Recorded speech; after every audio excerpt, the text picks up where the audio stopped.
So here we are on the set of the One Up Show, and let's go look around a bit. It takes about 4 hours or so to put together this set. It's they do a really good job, creating the environment of an office-like atmosphere. Dude, who was on my computer last? What the hell? Mikey, were you messing with this? Dude, I had to reinstall Avid. Rob! I'm sorry. Clear out, guys. Dude, the thing keeps They're crashing. bringing in the set now. Let's move. Okay. They're bringing in the set. Alright. Oh, man. Hey, Melissa. Hey, I don't wanna go to work today. I wanna stay home and play all my video games on the One Up Show. You know you'll be a star on the One Up Show. You already are. Every day, this life's a holiday. One up, one up, one up, one up, one up, one up, one up, one up, one up on the One Up Show. One up, one up, one up, one up, one up, one up, one up, one up, one up on the One Up Show. Hey, just going over my lines.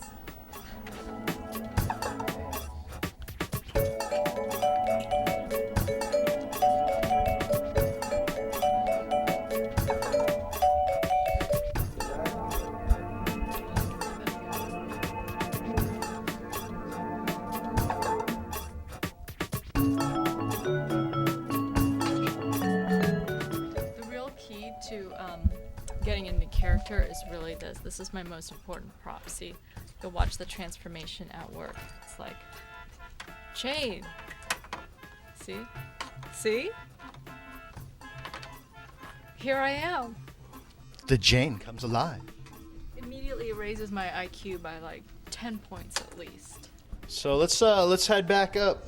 Check out the other part of the studio. So here we are. They're about to go and do their scene here with Crispin in Crispin's office. So here we go. Hi, Crispin. Hey, how's it going? I just don't think you're doing a very good job. All right, wait. Let's calm down here. All right. Action. Am I acting anymore? It's not. See, you were saying about Odama. Odama is essentially line. Good. Good. It's good. And You thought it was good.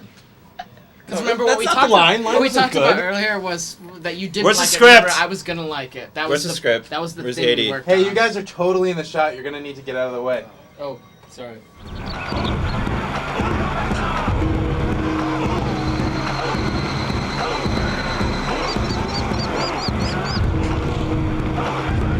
Definitely, like, my interest in this game was really high until I started playing it, Yeah. and the more frustrated I got with I it. absolutely love the idea of it, like just wacky pinball and objective-based pinball, but the execution is just not that great. See, I'm not really even that infatuated with the idea. Really? Like the idea, pretty much like from hearing about it to playing it. Is it just I know you hate the talking thing. Rally.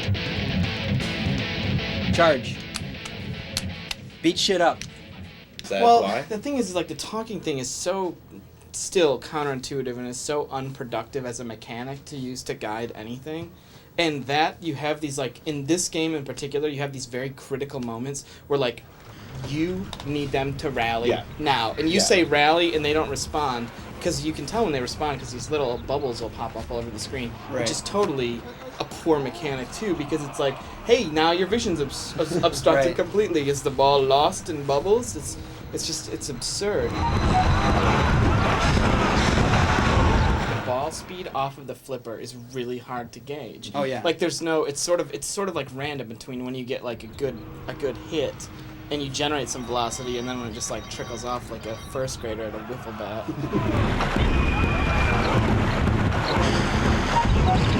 You're trying to tilt the landscape to get to a certain item. Like, you definitely want to get the little green balls because that makes it easier to add more troops to your side. But it's just like painful. Like, you tilt the table and you see the ball just kind of slowly roll over. and then hit it, and then you got to wait for it to roll back down.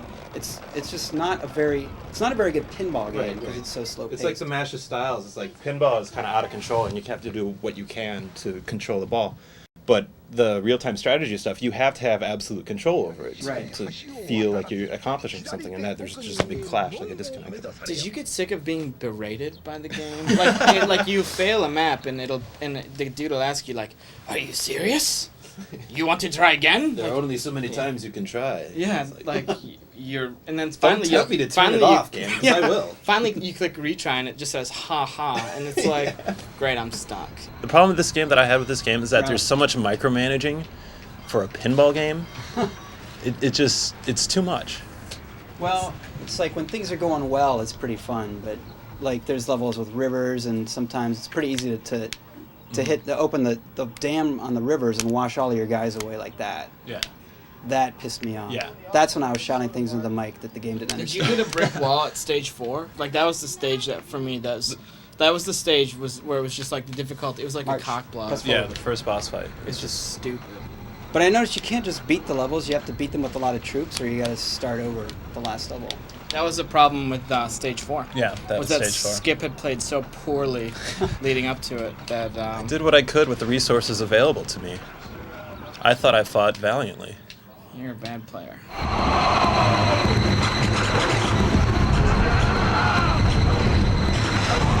I think for some people that sort of masochism is going to be a good thing. Like for you, you were ready to give it a 3, and I think Friday when I left work, I was like totally in the 4 range. I threw my controller a couple times, and I think I kicked the beanbag. Well, like Saturday and Sunday while I was here all day screwing around with it, I threw your controller a lot too. Oh, thanks.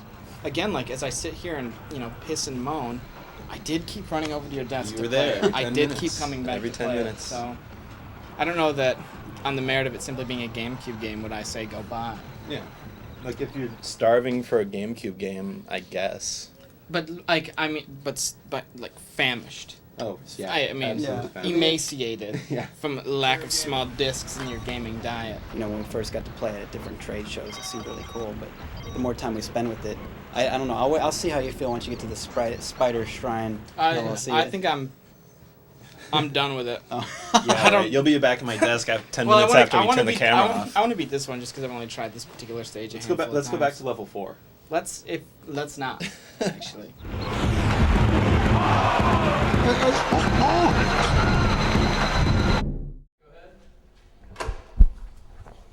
Oh, hey, there you are, Cesar.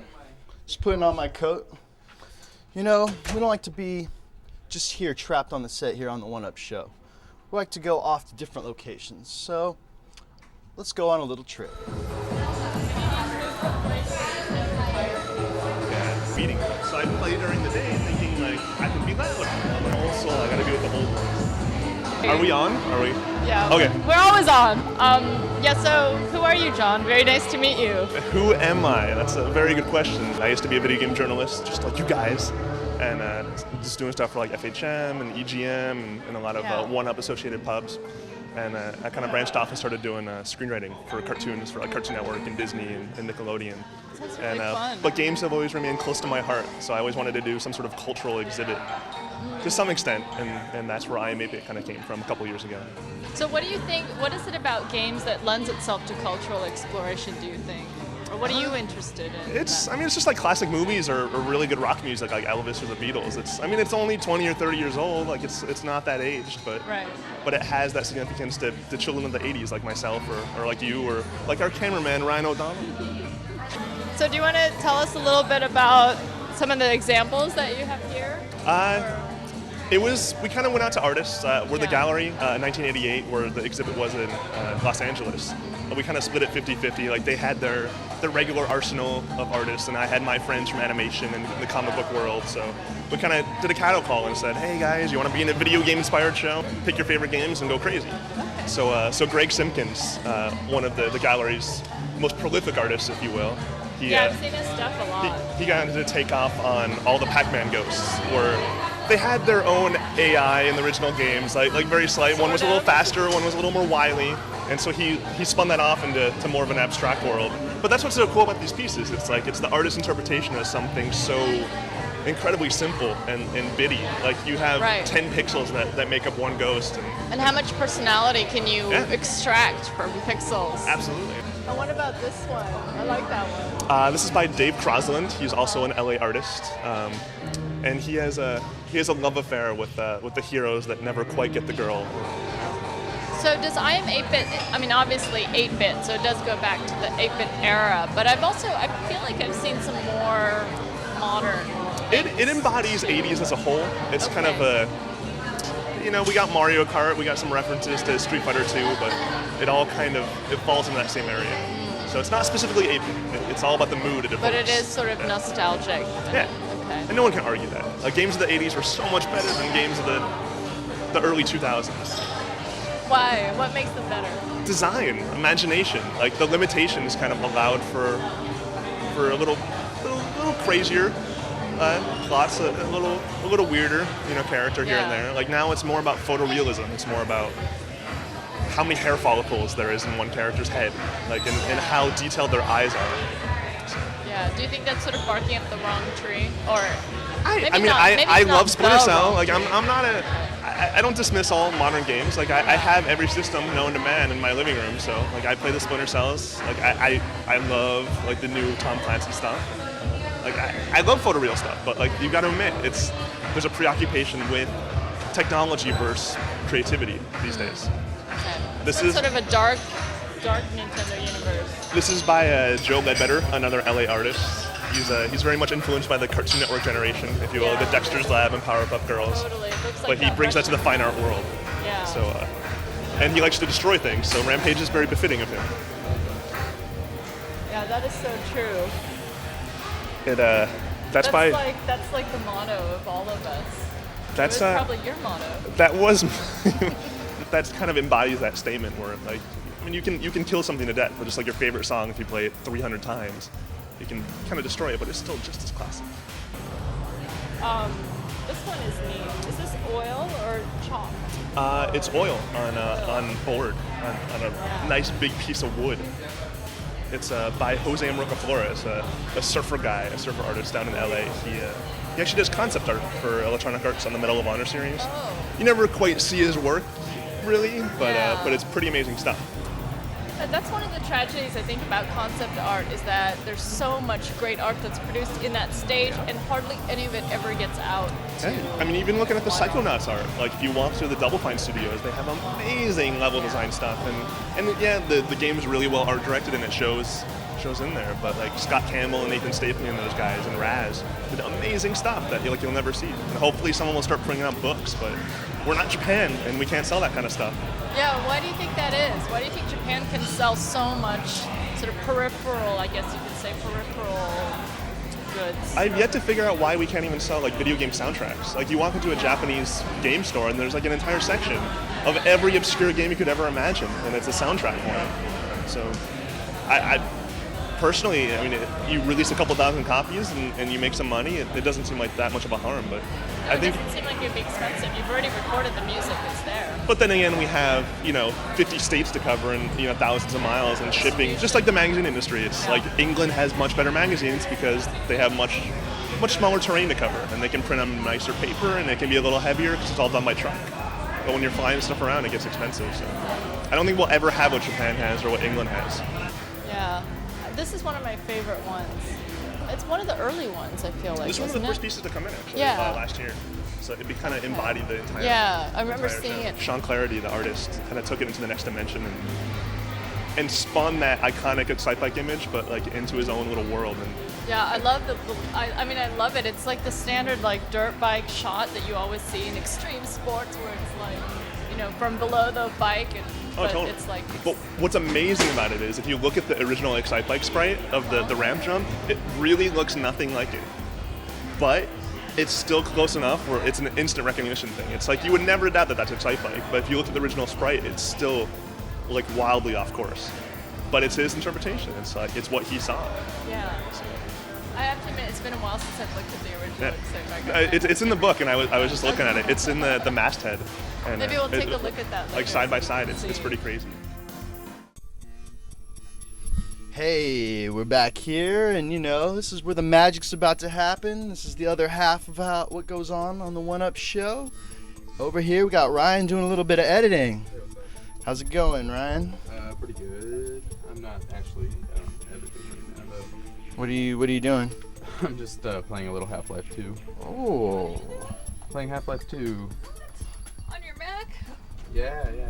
So wake up, Mr. Freeman. Wake up and smell the ashes. We don't actually have Final Cut for these new Macs yet. These are the new MacBook Pros with the Intel processors, so I can't actually edit on this machine. I have to edit on my old laptop, but Apple just released a little application called Boot Camp, which allows you to install Windows. It's actually really easy, and Oh my god. yeah, it runs perfectly, and you can play games. It's like having a PC and a Macintosh all in one.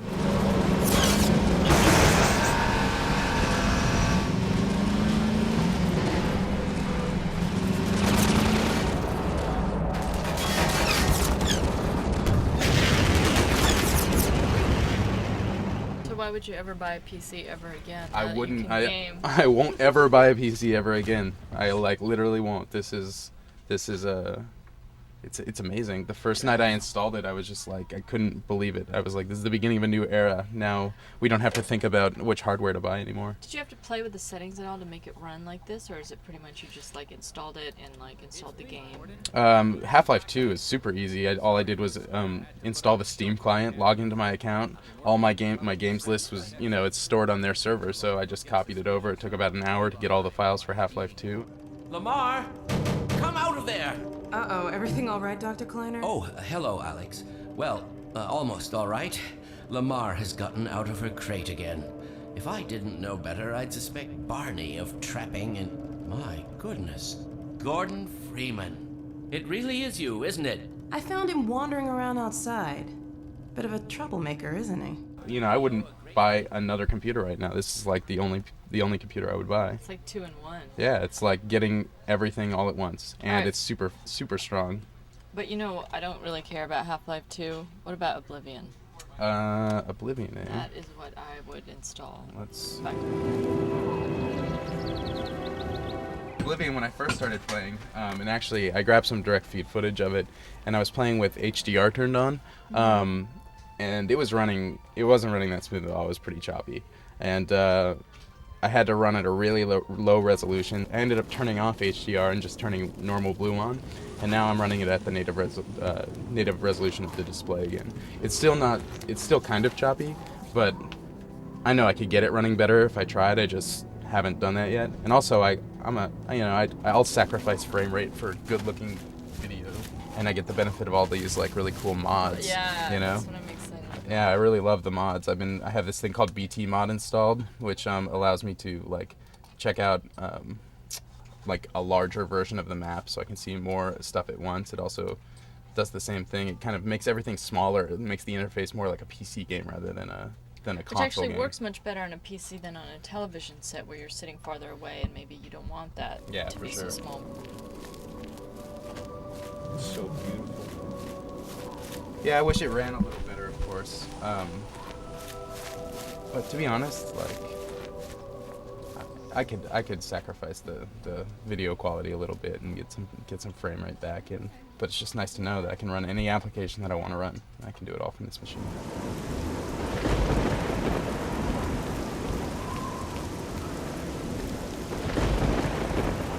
Check it out.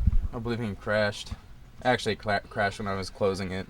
But check it out. Windows error report, crash reports on a Mac. Oh man. Weird. Yeah, it's a whole new world. Anyway, I should probably get back to editing. All right. You guys should go bye-bye. By the way, Jane, how's that LocoRoco thing going? Let's go check that out. It's going slowly because Yeah. it's in Japanese. I would say it's actually more than twice as much work because it takes longer to look at the footage and then it also takes longer to edit it because you don't know exactly, what they're saying. Translate it and I mean, I do a dub little it. bit, but it still helps to have like a professional Yeah. translator for me anyway, just so that I don't have to worry about like, oh, is that the right word for this, And I like to subtitle also, Yeah. so that's like another layer of something. And this particular interview is an hour long.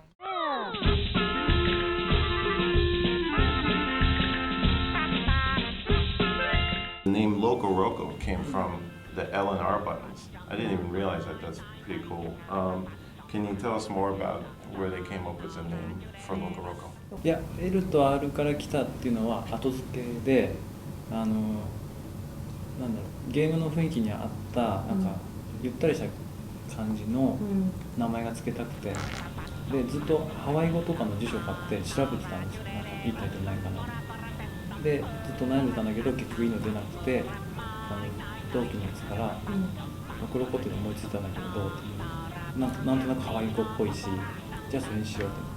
Do you think that the game is crazy? クレイジーだと思いますか？そうそう、アホっぽいゲームにしたかったのでです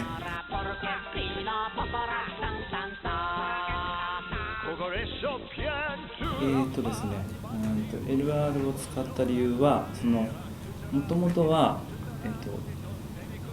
ゲームのもともとのコンセプトはすごくシンプルにパッと見でゲームのルールが分かって、今 3D のゲームが多くてみんなカメラ動かすのが難しかったりとか、すごく操作の難しいゲームが多いんですけど、もっとゲームやらない人にもっと遊んでもらいたくて、でとにかく使うボタンを少なくしたかったんですよね。で 2D にすることにしたんですけど、その時に描いたラフ画が、細かいちっちゃいこのロコロコたちが洞窟みたいなところにこういっぱい積み重なってる絵だったんですよ。で最初その1枚のラフ画から始まって、これをどうやって遊ぼうかなって考えていって、傾けたらみんな転がって面白いなとか、積み重なって苦しそうな表情とか、いろんな表情が出せて面白いなとか、電車の中で描いた1枚の落書きなんですけど、そこからブワーッとアイデアが膨らんでいって、これも PSP にぴったりだなっていうところから思いついて、PSP ってここに画面があってここにボタンがあって、押したらすぐに反応したらすごくいいなと思って。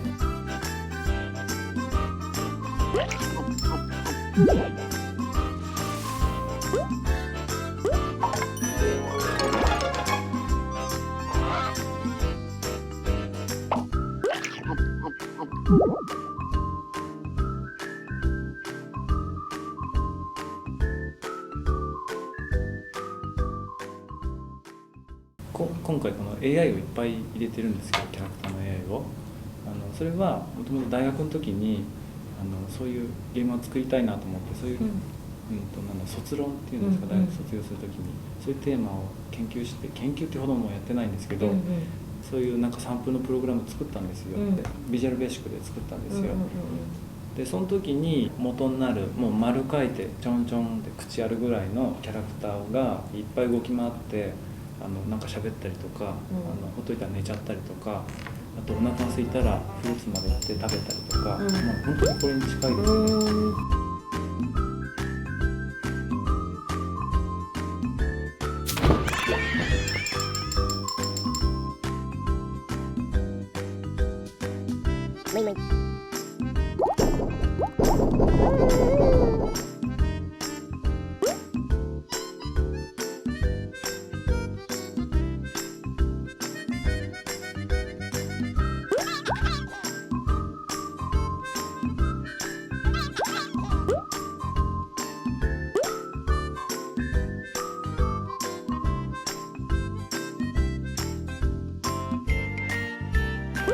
What did Sony think when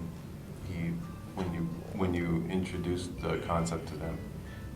難しい。なかなかいや評判は良かったような気がしたんですが、何度か企画はダメ出しあって、すんなりは通んなかったですね。紙だとやっぱりパワーポイントのああいう資料だけだとやっぱ伝わんないんですよね。だからもう動くもので作んなきゃまずいってことでデモをまず作ったんですよ。今までのゲームが普通に曲流すのが多かったんですよ。BGM として流しちゃって、もっとゲームをせっかく操作できて、絵はそれに応じてちゃんと動くのに、曲だけはずっと垂れ流しだったりっていうのが多かったので、もうちょっとそこをちゃんと曲も変化するようなものを作りたかったんで、この間の GDC のバージョンだと、昔のやつなのでそれ入ってないんですけど、ロコロコ分裂すると、まずコーラスがバッと出て、はいはいはいはいはいはいトラックがオンになったりとか、あとは、ロコロコの総数全体の数が増えることによって、演奏もだんだん賑やかになってくるんですよ。でずっと音楽ゲームが作りたかったっていうのもあったので、今回やっと自分のゲームが作れるチャンスが来たので、全部やりたいことを入れちゃえと思ってと3D のシューティングとかで人を殺すゲームとか多いじゃないですか、でそういうゲームばっかだったんで違うのを作りたかったんですよね。とにかくもう驚かして笑ってるとこ見たかったの。ゲームショーでずっと3日間立って横で見てたんですけど、やってるとこもみんな驚いたりとか笑ったりとかしてるのを横で見てて、涙出たんですよ。